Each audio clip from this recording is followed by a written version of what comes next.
Why has Christianity, especially Catholicism, been so thoroughly rejected in the modern age? And are traditional Catholics right when they say that the Latin Mass is the answer to save this generation?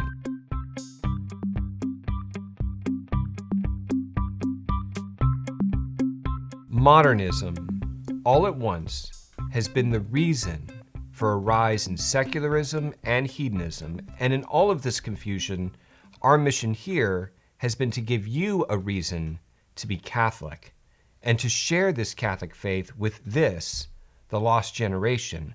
Welcome, I'm Brad Shapizi, and all this year we've spoken about the impact that liturgical abuses and scandals and the general watering down of the faith, the impact that these things have had on evangelization and the spreading of the gospel in the modern era. But in this video, I'd like to ask the question that in a perfect world, hypothetically, in which these factors didn't exist and masses were said beautifully and reverently, would this current generation, all of the people who are alive in the world today, would they be more able or more apt, more willing to accept the gospel and to be converted?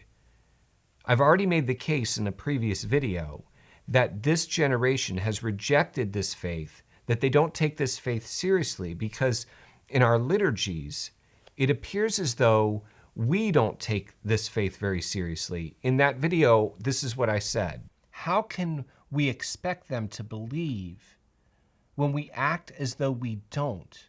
I mean, you can't expect a young man to believe in the true presence of Jesus Christ in the Holy Eucharist while we're singing some of the semi-pantheistic songs that we sing, or we're having conversations with friends in the sanctuary like it's no different from any other place. To hear my full comments, I'll put a link to that video at the end, but my question is, does the Latin Mass solve that problem? Is the Latin Mass equipped to demonstrate to this generation the good, the true, and the beautiful? And if they see it, will they recognize it? Will they receive it? Will they be converted? I know for me, when I first went to the Latin Mass, it was because I was looking for something deeper. I wanted a deeper relationship with God. And many of you in this audience, in the comments, you recommended to me that I go to the Latin Mass, and I did, and you were absolutely right. But I went because I was hungry. Is this current generation, are they hungry and are they willing to receive the good, the true, and the beautiful? Think of the farmer from 100 years ago. He's invested what little money he has in this crop, and he's planted this seed, and now he has no ability to control the circumstances by which this seed comes through. He cannot control whether or not the seeds germinate. He cannot control whether or not there's a drought. He cannot control the weather. This farmer depends entirely upon the goodness of God's providence. He's hungry for God's goodness. Now, modern man would call this farmer superstitious, even though modern man cannot control, let alone predict, the weather any more than this farmer from 100 years ago can. But modern man does not depend on God's goodness or God's providence in the same way that this farmer from 100 years ago. I've been thinking about this idea for a while as I've been trying to write this video, and I've been trying to find the best way to express this. And as I worked this out, it was Thanksgiving, and I sat down for our Thanksgiving meal. My wife prepared the most beautiful Thanksgiving meal you could ever have hoped for. It was absolutely gorgeous. And my son, who's taken up baking as a hobby, shows up with the most beautiful pumpkin pie I've ever seen in my life. It is unquestionably the most delicious pumpkin pie I've ever had in my life.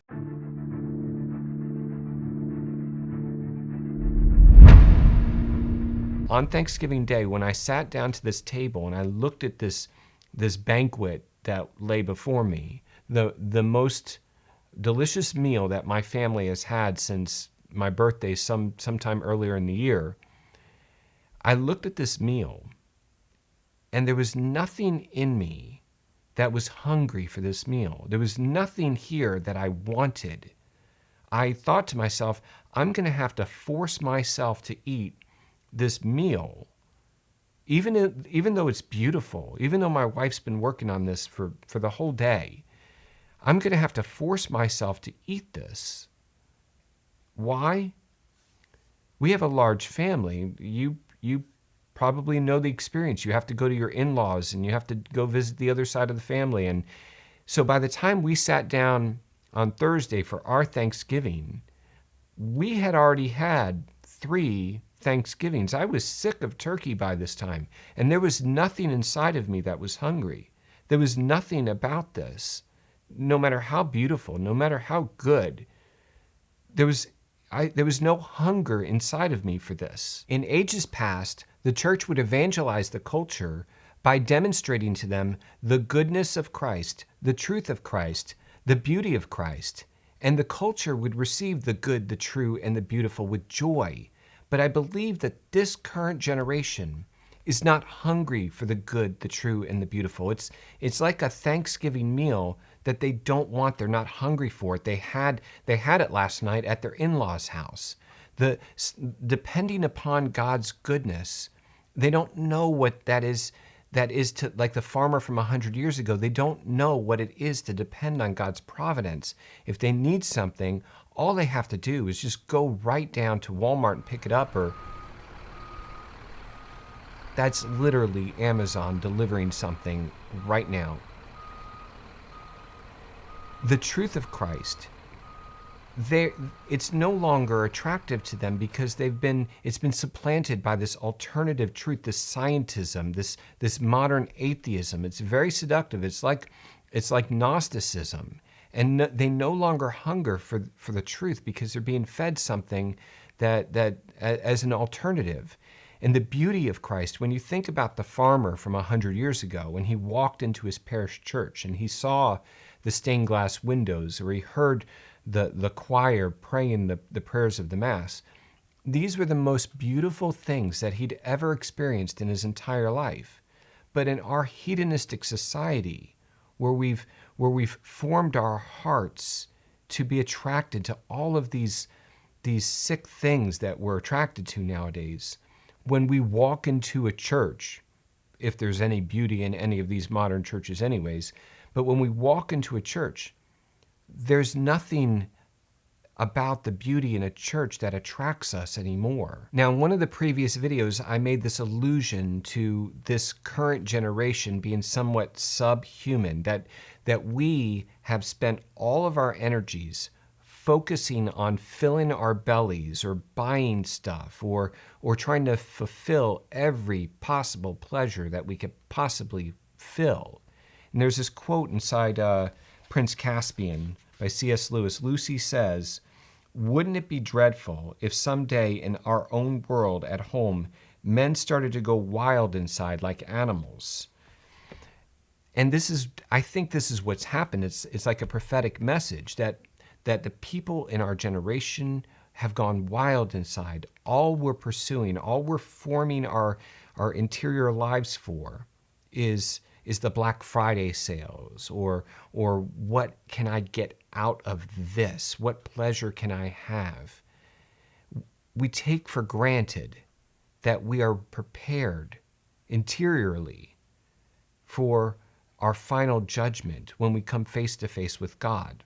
I fear that this generation is dead. We are preaching to the dead, not just because they have rejected the faith, but also because they have formed themselves interiorly in hedonism. They're not hungry for the good, the true, and the beautiful because they have already filled themselves up. It's become a Thanksgiving meal that they're not hungry for. How do we go about preaching to this generation? How do we go about preaching to the dead? Let me know in the comments, and here's a link to that video. I'll see you over there. What if I came to Mass at your parish this Sunday? What about the next generation of Catholics that are already sitting in the pews in your church? You know, those teenagers who probably 2 years from now you won't see anymore. Just like the teenagers 2 years ago that used to come to your church and now you hardly ever see them.